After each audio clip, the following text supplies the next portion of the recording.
Hi friends, how's it going? I don't really have some sort of like creative intro as to how this struck with the inspiration to write this video. It's just been on my list for a hot minute, so I decided to take it off. But interestingly, when I was looking into how this myth is debunked, I found that it's usually debunked with another myth that's being used to prove a myth wrong. That is fascinating. Also, for friends who need it before I jump in, I am a white young person. I have light brown curly hair that's just above shoulder length. I'm wearing dark green overalls over a black tank top. I'm sitting in front of a plain wall on a dark gray couch in front of a plain wall. Above me, I have some green leaves and fairy lights.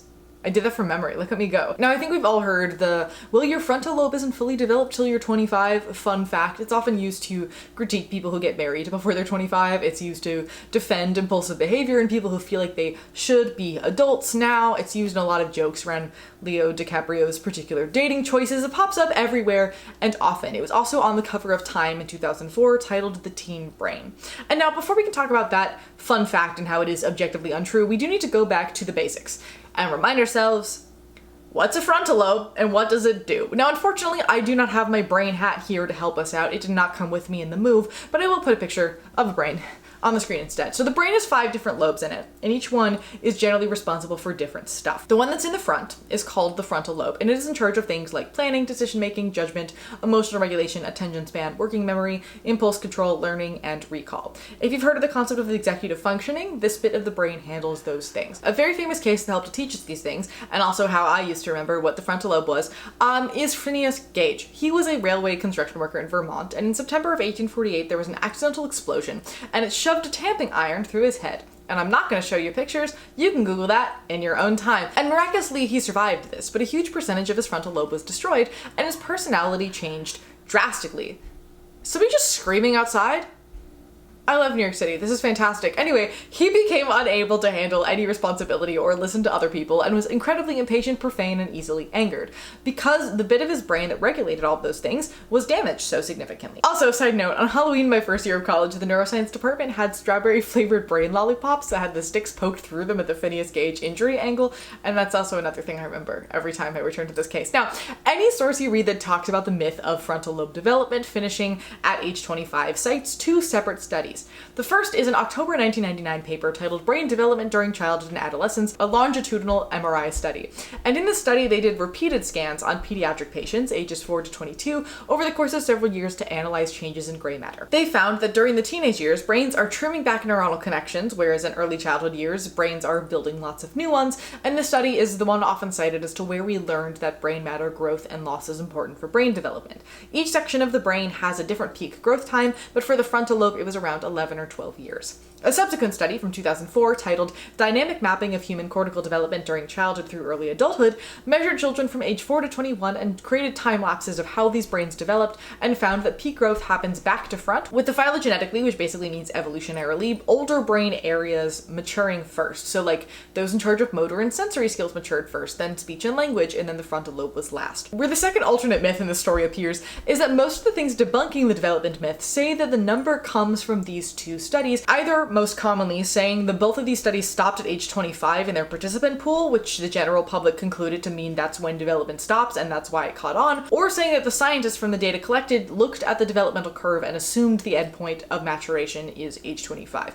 I cannot find record of either of these things being the case. Neither of these studies fit either criteria just mentioned, and every other study I found that mentions this developmental cutoff number, if it cites it at all, does not cite any scientific paper. And even in those cases, the age of 24 is also used as the end of maturation rather than 25 just as frequently. So I have no idea where this number came from. It is true that many of these studies cut off between 20 and 25, but that's because most of them are intended to be pediatric studies, and pediatric care tends to switch over to adult care within that age range, so they would no longer have their hands on their participants any longer. And that's less due to brain development and more due to life changes and the particular medical issues people tend to have at certain points in their life. Historically, pediatric care used to roll over into adult care around age 18, but more recently, and by recently I mean like in the 70s and 80s, it extended out to the early 20s, presumably because we still see college students as kids and they tend to come home often enough. It makes sense for them to keep their care where it was and then transition everything when they move to a more permanent living location location for employment. To some extent, it makes sense that our go-to debunking is this like one sentence, well, those studies stopped measuring at 25, so that fact is false, because that's far easier than the more complicated truth, but it too is misinformation, and I find that fascinating. There have been many studies on brain development since those seminal studies in the 90s and early 2000s. Unsurprisingly, we have a lot of new technology, and the one most cited in various debunking articles whose results seem to have been the catalyst for this conversation coming up in the public consciousness more strongly recently, which is probably what I was seeing on social media enough to add it to my list, is one from November 2025 that's titled Topological Turning Points Across the Human Lifespan. Also, all these are linked to my source list below if you want to read any of them. And this study analyzed over 4,000 different brain scans from people aged 0 to 90 and compared all of them to find what average major turning points in brain structural development tend to be. And based on these data, they considered age 9 to 32 to be the brain's adolescence, after which the brain sort of switches directions and how it develops, stabilizing into what they refer to as an adult pattern. The simplest way to describe that change, though it doesn't really matter for the purposes of what we're talking about today, is from increasing integration of different learned information to general maintenance and deficiency of existing information. But of course, that doesn't mean actually the brain's just like finished developing at 32 instead of 25, and that's actually where the issue of this concept lies.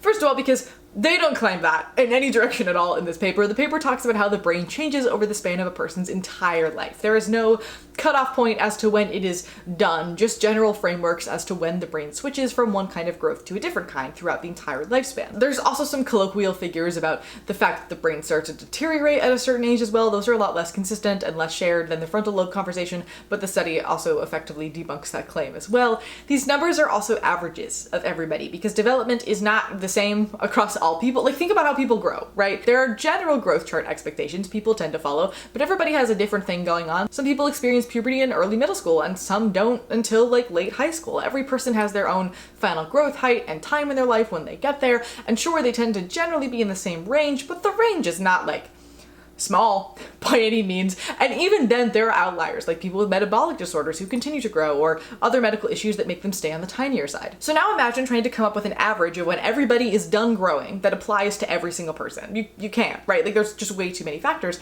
And that example is even an oversimplification for this situation, because people do tend to stop growing at some point, whereas brains are always changing over the course of your life, both due to the traditional developmental patterns brains tend to go through, and because of more general neuroplasticity. Brains like to be as efficient as possible and are therefore very much use it or lose it. Like, I'm very rusty on my French because I haven't needed to speak French since high school, right? But my muscle memory on piano was really strong because I've continued to use it since I started learning in the 2nd grade, even though I didn't start practicing until college. And then I also started learning the accordion recently, which is like piano but sideways and also worse. And so the more I practice at the accordion, the better my muscle memory for the piano is getting, which has also increased my typing speed on my computer because that type of finger articulation uses the same general skills. That is all very much use it or lose it. I'm using it a lot, and so I'm continuing to increase in that specific skill set. Like, sure, you may struggle a little bit more to learn certain things at certain ages, right? Like, it's harder to learn languages later in your life than when you're little and linguistic area of your brain is really actively trying to develop. This is true, but your brain is always capable of learning new things if you give it a good enough go. And it's that kind of work to keep your brain active and working that you can and should be doing at any age. Think of it like enrichment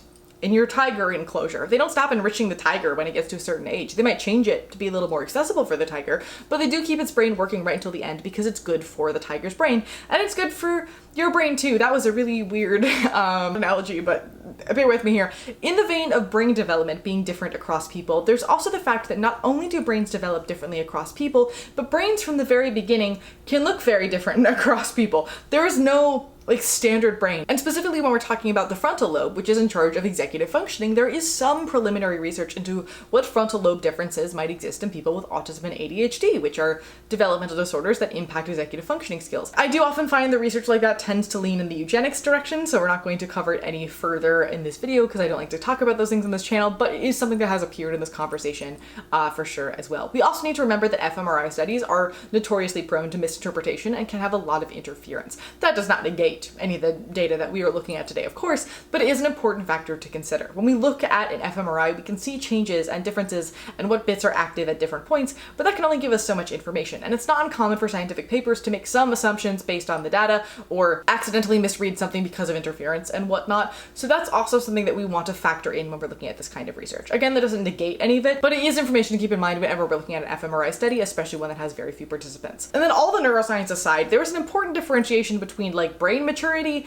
and regular human maturity, because much like intelligence, that is a very complicated concept that's hard to pin down and objectively define. There are some arguments that it's not that teenagers are inherently rebellious and immature and engaging in risky behavior, but that we've assumed that that is the norm. This idea is largely Western, often traced back to G. Stanley Hall's 1904 two-volume book Adolescence, where he describes human developmental stages as being indicative of evolutionary development, saying teenhood is a reenactment of the more savage state of human evolution. Since then, Western media has locked into this idea of teenhood as rebelliousness and irresponsibility, and it appears everywhere in our media and cultural conversations around this age group. It has become expected behavior, and thus all behavior becomes framed through that lens as a sort of continuation of this idea. Some discussions around adolescence and teenhood have reframed it as perhaps being less about the brain being developed enough to be able to make responsible decisions, but instead just lacking the life experience to impact those decisions. Young brains are not undeveloped, they're just still learning about really big life skills and do not yet have the wisdom that comes with life experience to influence the decisions that they choose to make. Most teens, especially in Western societies where some argue we've extended childhood long beyond where it should be ending, haven't had the chance to handle things that require significant responsibility and risk assessment. And then, with the desire to grow up and to start to transition into adulthood, they seek out things that they perceive to be adult instead in a way that's perhaps less responsible and safe and more risky because they are not given other outlets to do so. A great example of learned responsibility at a young age is summer camp. When you're college age and you're meeting new people, you can usually tell just about immediately who has been a camp counselor, especially with an overnight program, because there's a level of responsibility, risk management, and ability to handle crisis there that you don't tend to see from other college students, because since the age of 16 or 17, these people have been trained to be in charge of other people's kids. At the same time, in hindsight, perhaps maybe that's too young for that, because like, if not handled properly from an adult management side, it can cause a lot of issues for those young people. I have complicated opinions on that particular matter, but that is a perceived frontal lobe maturity thing that is very different based on what life experiences a person has had. Anthropologists and psychologists have also teamed up to look at this in many different kinds of cultures, and have found that teenage rebelliousness tends to only appear to a notable degree in Western societies. Even more significant, a series of long-term studies set in motion in the 1980s by anthropologists Beatrice Whiting and John Whiting of Harvard University suggest that teen trouble begins to appear in other cultures soon after the introduction of certain Western influences, especially Western-style schooling, television programs, and movies. Delinquency was not an issue among the Inuit people of Victoria Island, Canada, for example, until TV arrived in 1980. By 1988, the Inuit had created their first permanent police station to try to cope with the new problem. Historians have also looked into this and found that historically the teen years have been relatively fluid and chill, with many cultures expecting people to create their own families at this time, or be apprenticed, or be fully employed. Adolescence, as we think of it today, is actually a relatively recent phenomenon. I also have complicated feelings on this because childhood is also a relatively recent phenomenon, and understanding and catering to childhood development to create more well-adjusted children is only about a century old and has seemed to be altogether generally positive, so I don't think we can be like, well, for most of history it was like that, so that's a better thing and we should go back to that. We can look at it as interesting data as to how we look at this concept now and how that might impact said concept, but I don't want to like turn this into any history is better than today's situation, because like, no. But away from adolescence and back into the frontal lobe myth, why does this persist? And the most common reason, solely based on me hearing it the most utilized in this context, is that it's a go-to guilt-free explanation for poor decision-making in a certain age group. It's easy to find comfort in the idea that there is a biological excuse for why we sometimes feel unstable, impulsive, or like a work in progress. Life in your 20s and early 30s is unpredictable, and the idea that your brain simply isn't done developing can be oddly reassuring. I personally think that we should be free to make poor decisions at any point in our life without shame, unless it's like something that warrants shame, but I usually see this used in like a I'm embarrassed about doing something that's perceived as childish kind of way, not like in defense of horrible actions. But for many people, this works as a version of like, I'm just a little guy. There's no shame in me doing this right now. I'm just a little guy. And you know, that's just interesting. I also see it used as a go-to explanation for a sort of old dog, new tricks kind of thing. And it is true, right? Old dogs struggle more than young dogs to learn new things, but also if they're learning things for their entire lives, they'll still be able to learn things even up until the very end. It just might take a little bit longer. Again, neuroplasticity is really fun. And using your age as an excuse, usually for not putting in the effort to learn something to make somebody else's life a little easier, is not fantastic or consistent with how brain development tends to function. Another interesting place that this has popped up is in relation to defending or criticizing age gap relationships, often intermixed with the other myth that girls develop and mature faster than boys, so it makes sense that younger women should be with older men. We're not going to dive into the science of that today. We've already talked about how there's really minimum to no active differences between the brains of people in different genders. I'll link linked that above. I might have made that video solely out of anger for a psych class that spent an entire semester insisting that women's brains are different and also better than women's brains, and actually that's feminism.